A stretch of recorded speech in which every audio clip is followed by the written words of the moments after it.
And away we go.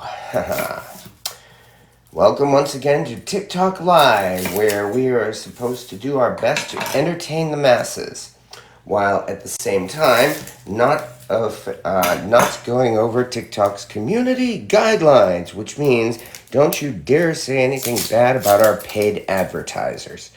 That's the main reason why I've had videos removed on TikTok, because I actually pointed out a couple of the ads here on TikTok are scams. Who'da thunk it?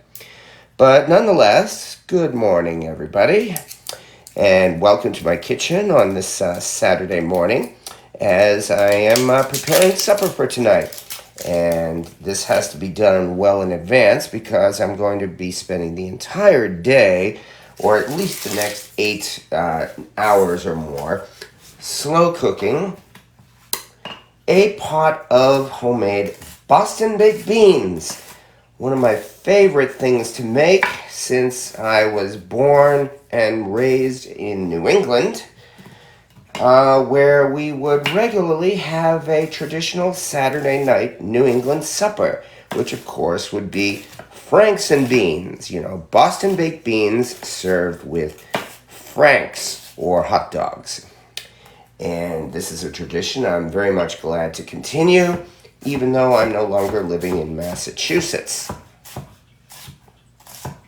All I'm doing, as you can see, is chopping up an onion, and then I will move on to the pork. Okay. These things are so useful. So that is step one.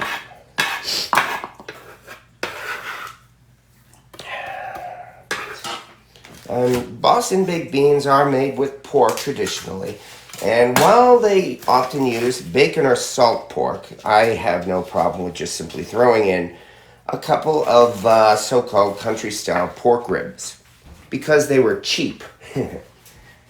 Right, these things are still bone-in, which means I'll just throw the bones into the pot too, because that way that'll get any extra meat off the bone. Okay, it looks like there's only one bone in here, so that's not so bad. Careful. There we go. This I will just put in the pot, which is going to happen in just a few minutes. Other than that, oh, here's another piece of bone. There we go.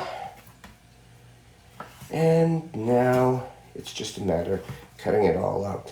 Of course, this is going to be, as I said, since this is going to be slow cooking in a Dutch oven for the next 8 hours or so, all of this pork is going to become tender enough to just simply pull apart. So that's why I don't need to cut it up into very small pieces, which suits me just fine. That makes this all the easier. There is, I don't know, maybe about a pound of pork here. If you count the bone, that would make it about 1.5 pounds. But of course, we're not going to be eating the bone. Now we'll just get this in.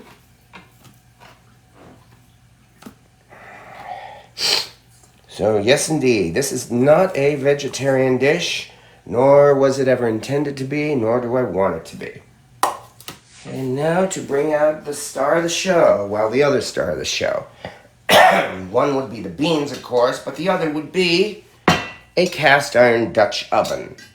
This is a 4.5 quart size vintage cast iron Dutch oven.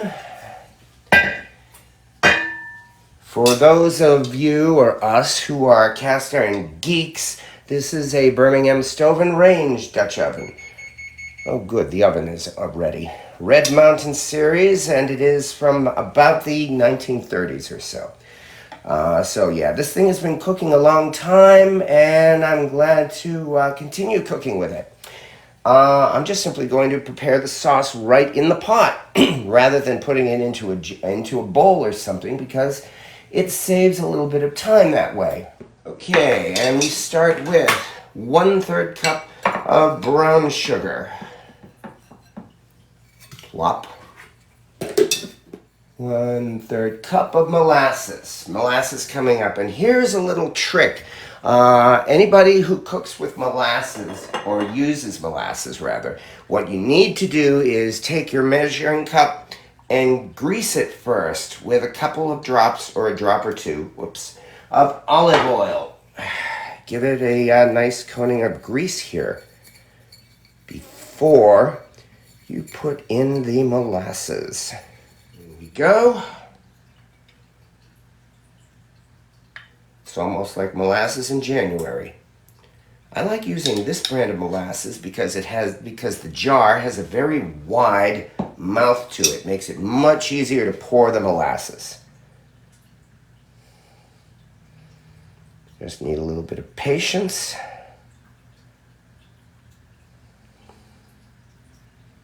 Come on.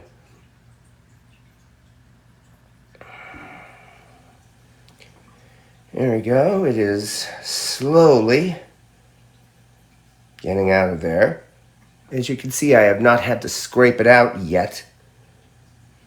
And that's why it's a good idea to grease your measuring cup with olive oil before pouring the molasses.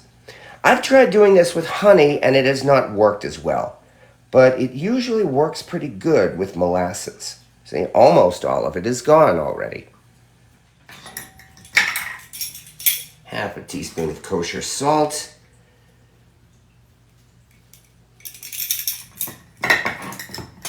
There, 1 teaspoon of ground black pepper, because I love pepper.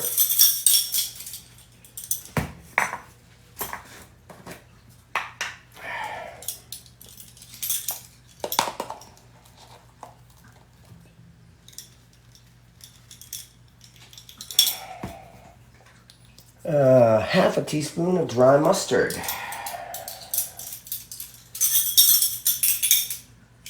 And I regret to say I'm getting low on the mustard. So I think, yeah, that's really what I should do. I have mustard seeds. I should simply grind them and make some more mustard. Yeah, that actually sounds like a plan. 4 ounces or half a cup of tomato paste. And here is the eternal argument. You know, just like how some people, there it is. You know how some people say pineapple should not go on pizza or beans should not go in chili? Purists say you should not put tomato paste in your Boston baked beans because that's not how they did it in the first place. Well, that's certainly true, but it works well, and that's why I don't mind using it. The original Boston brown bread also did not have raisins in it, and yet they do that too. So I don't have a problem with tomato paste in my Boston baked beans. Come on, there we go. A little bit, and then we're good. Come on, you know what.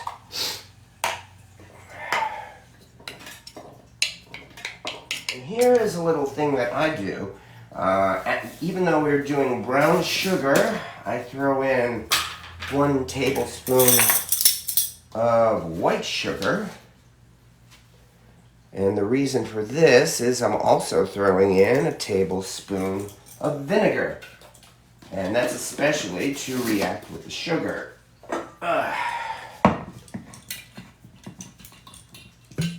So equal amounts of white sugar and vinegar.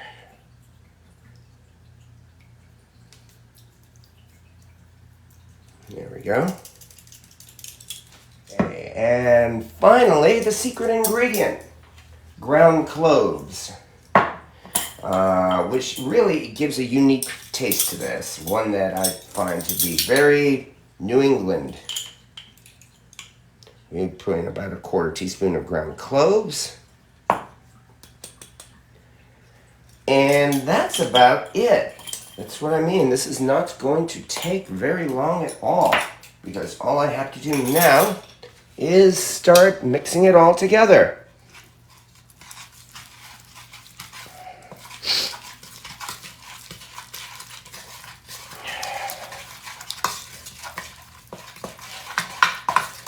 And this is why I didn't even bother putting it in a bowl. As I said, I just mix it all here in the pot so that we don't waste a drop of it.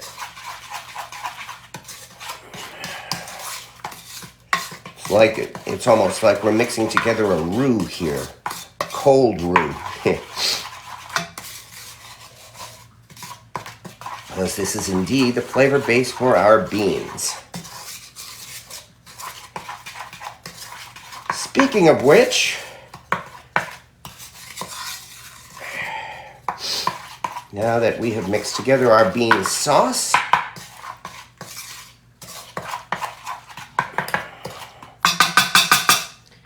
guess what comes next? What was 1 pound of dry Great Northern beans. You can use navy beans. I like using Great Northern beans. These things have been soaking all night in a saltwater brine. And in fact, because it's a saltwater brine, I can't just pour this into the pot. Here's the colander. Because, I mean, if you use regular water, you reuse the bean broth in this. However, because this is a saltwater brine, it would be too salty. So I am going to have to use fresh water for that. But nonetheless, there we go. As I said, these were dried beans. I soaked them for about 12 hours. The salt water does a great job of softening the beans, by the way. Much better than fresh water. That's why I use a saltwater brine. Here come the beans. And there go the beans. Start mixing it all together in that lovely sauce.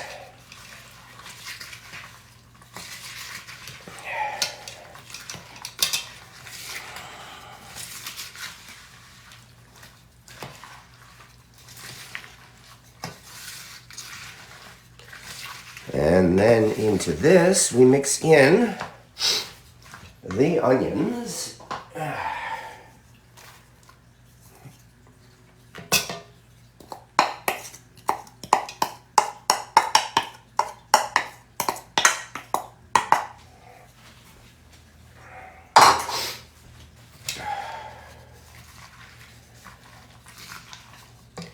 Yeah, I know. The recipes for this that you see on all recipes and all that always say put down a layer of beans, a layer of onions. Mixing it all together works just fine. This is how I've been doing this for years, and I have not had any complaints about my baked beans. Finally, the pork.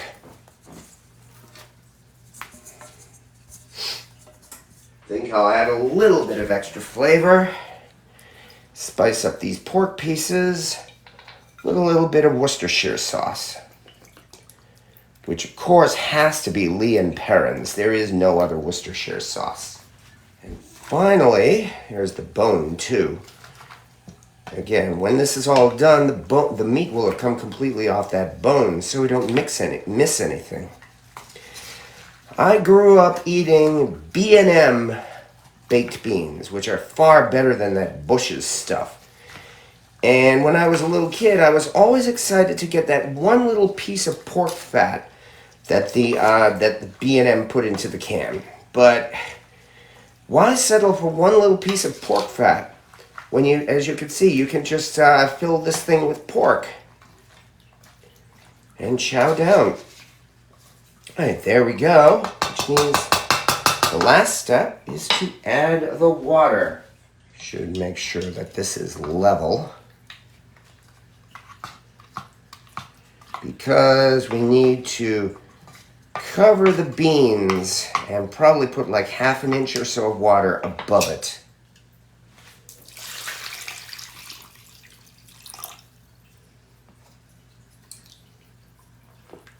There we go. That's not a lot of water either.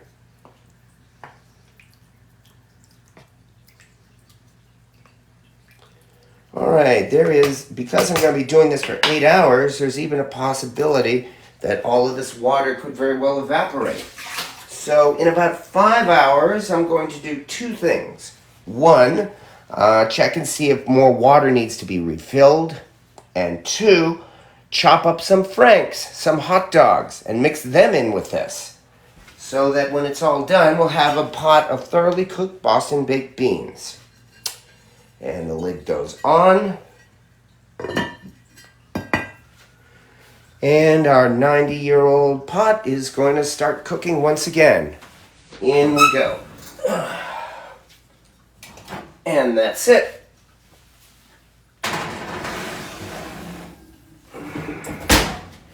Just leave it there for 5 hours, and as I said, I will check it then, see if the water needs to be refilled or topped off, and I will add the franks. And there we go, which means tonight we will have a traditional New England supper of Boston baked franks and beans, pork franks and beans. And it has been 5 hours since the Boston baked beans went into the oven, which means it's time to check them and add one last ingredient.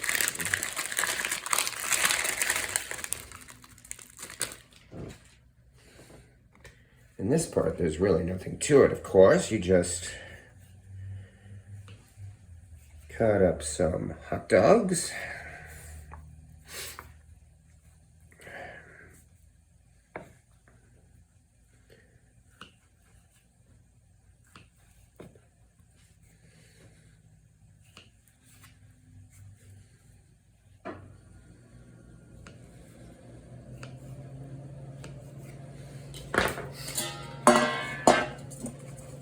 And we will be adding these in just a minute.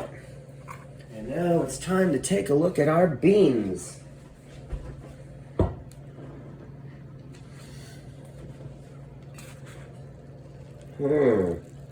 Off to a nice start so far.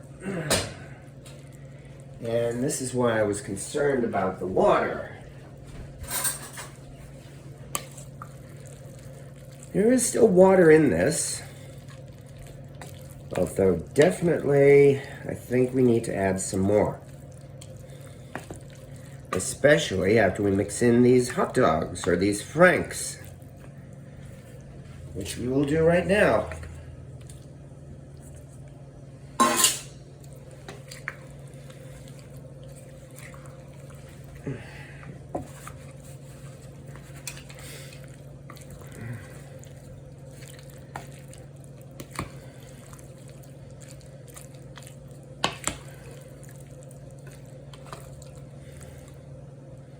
Get rid of this bone.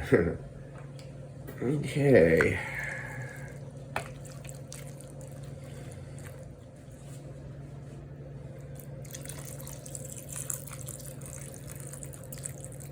There we go. Now, lid goes back on and into the oven until they are done.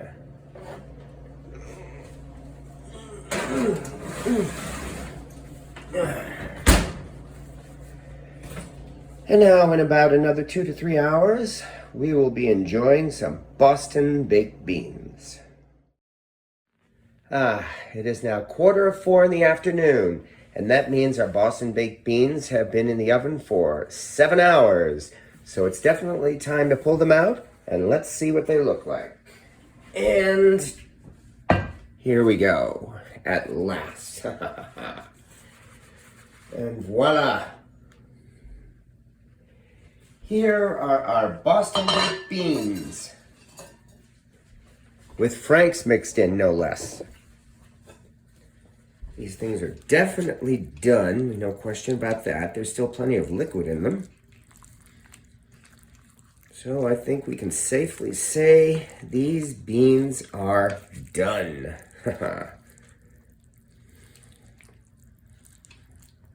And there's a lot of pork in here too.